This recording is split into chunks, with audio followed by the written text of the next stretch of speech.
मालिका आरिफ, कक्षा 11वीं की छात्रा। आज हमारे साथ बाल विद्या मंदिर स्कूल के एक ऐसे स्तंभ जिन्होंने 25 वर्षों से निष्ठा के साथ विद्यालय की सेवा की है और आज भी कर रहे हैं। हम बात कर रहे हैं श्री परागदीप वैश्य जी की, जो हमारे स्कूल में परीक्षा प्रभारी हैं। सर, मैं आपसे जानना चाहूँगी कि आपने इस विद्यालय में अपने खूबसूरत सफ़र की शुरुआत कब और किस तरह की? पहले तो thank you for inviting me on this podcast session. मेरी जर्नी बाल विद्या मंदिर में 1 जनवरी 2001 को शुरू। उस समय के मैनेजर श्री हरिश्चंद्र गर्ग जी ने जब मेरा अपॉइंटमेंट किया था एज एन इंग्लिश टीचर, तो मेरे को जिम्मेदारी दी गई थी कि मैं क्लास 6, 7, 8 को पढ़ाऊँ। उस समय मेरा प्राइम फोकस केवल और केवल स्टूडेंट्स को पढ़ाना और उनके डेवलपमेंट के बारे में ही सोचना था। ज्वाइनिंग के ठीक 1 साल बाद प्रिंसिपल सर ने मेरे को बुलाया और उन्होंने कहा कि मैं एग्जामिनेशन डिपार्टमेंट में असिस्ट करूं। उस समय के एग्जामिनेशन कंट्रोलर श्री कृष्णात्वार कौशिक जी थे। वो एक तरीके से मेरे मेंटर भी हैं, उन्होंने काफ़ी कुछ मेरे को सिखाया और उनकी रिटायरमेंट के बाद ये पोस्ट को मेरे को दिया गया। मैं इसके लिए प्रिंसिपल सर को, मैनेजमेंट को थैंक यू करता हूँ कि उन्होंने मेरे ऊपर इतना ट्रस्ट रखा कि मैं इस पोर्टफोलियो को संभाल सकता हूँ। अब एग्जामिनेशन डिपार्टमेंट में मेरे साथ श्री मनमोहन सांकेतर और श्री नितिन कुमार वर्मा हैं, and both are very dedicated and honest to their work and they are doing excellent job in the department along with me. Sir, मैं आपसे जानना चाहूँगी कि जब आपने अपना ये सफ़र शुरू करा था, उस समय की स्थिति और आज की स्थिति में क्या अंतर महसूस करते हैं? नहीं, यू कैन इमेजिन कि that these 25 years is a very long period. 25 साल कोई छोटा समय नहीं है। आप देखेंगे बहुत सारे चेंजेस होते ही चले गए हैं। जब शुरुआत में तो टीचर्स पहले पेपर तैयार करते थे, तो वो प्रिंटिंग प्रेस में जाते थे, वहां से वापस आते थे, फिर दोबारा करेक्शन होने के बाद फिर प्रिंटिंग प्रेस में आते थे। सब कुछ मैनुअली था। अवार्ड लिस्ट तैयार करना, रिपोर्ट कार्ड तैयार करना, tabulation chart, each and everything was manual. तो 25 सालों में फिर टेक्नोलॉजी आई और स्कूल हमारा हमेशा से ही अग्रणी रहा है कि हम कोई भी चेंज होता है, कोई भी टेक्नोलॉजी में चेंज होता है तो उसको ब्रॉड हार्टेडली एक्सेप्ट करते हैं। अब तो बहुत सारे चेंजेस हैं, तो मॉड्यूल्स हैं, ERPs हैं, स्कूल ने भी ERP लिया हुआ है, तो अब तो केवल एक रॉ एंट्री कर देते हैं, तो उसके बाद आप you can easily take any report in no time. Report card तैयार करना है, अवार्ड लिस्ट है, मार्क्स है, सब कुछ आप बिना किसी एरर के। तो पहले तो आप समझिए कि जो काम मैनुअल हो रहा था that was taking too much time और गलती होने की संभावना भी रहती थी अगर हाथ से लिखे जा रहे हैं बार बार एक ही चीज़ को। अब क्या है, अब तो केवल एक बार आप फीड कर दीजिए, उसके बाद आप कोई सी भी रिपोर्ट तैयार करनी है आपको तो बिना किसी गलती के उसको आप प्राप्त कर सकते हैं। तो 25 सालों में टेक्नोलॉजी ने बहुत स्पेस ले लिया है। सर, मैं आपसे जानना चाहूँगी एक परीक्षा प्रभारी होने के नाते कि क्योंकि ये एक बहुत चुनौतीपूर्ण कार्य है, तो आपकी इसमें क्या जिम्मेदारियां होती हैं और किन चुनौतियों का आप सामना करते हैं? इस रेस्पॉन्सिबिलिटी में जिम्मेदारियां तो बहुत है और अकाउंटेबिलिटी भी बहुत है। सबसे पहले तो यही है कि ये proper date sheet timely students को मिल जाए ताकि वो मेंटली प्रिपेयर हो सकें।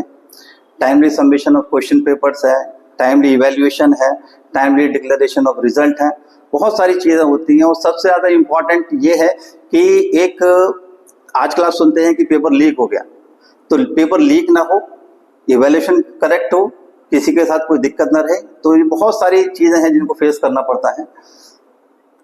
सर, मैं आपसे जानना चाहूँगी कि जैसे पिछले 2 दशकों में हमने बहुत सारे चेंजेस देखे हैं, तो CBSE के मुख्य क्या चेंजेस बड़े आए हैं पिछले 2 दशकों में?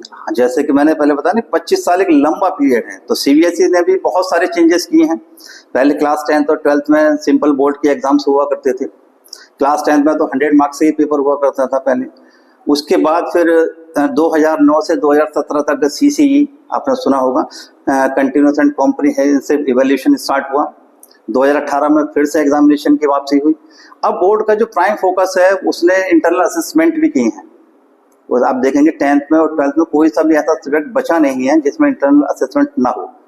इंटरनल असेसमेंट में बहुत सारी एक्टिविटीज़ हैं, मल्टीपल असेसमेंट्स हैं, सब्जेक्ट एनरिचमेंट एक्टिविटीज़ हैं, पोर्टफोलियोज हैं, बहुत सारी चीज़ें उन्होंने उसमें शामिल किया है जो एक होलिस्टिक डेवलपमेंट के लिए ज़रूरी है।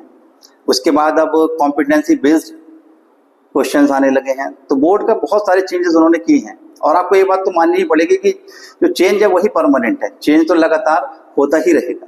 जी, नई शिक्षा नीति 2020 को आप किस तरीके से देखते हैं? हाँ, एनईपी क्या है, एक तो एक रेवोल्यूशनरी स्टेप है जो बोर्ड ने लिया है, नेशनल एजुकेशन पॉलिसी 2020। इसमें एक सबसे बड़ा बेनिफिट स्टूडेंट्स को ये है कि उनके पास फ्लेक्सिबल चॉइस ऑफ सब्जेक्ट्स है।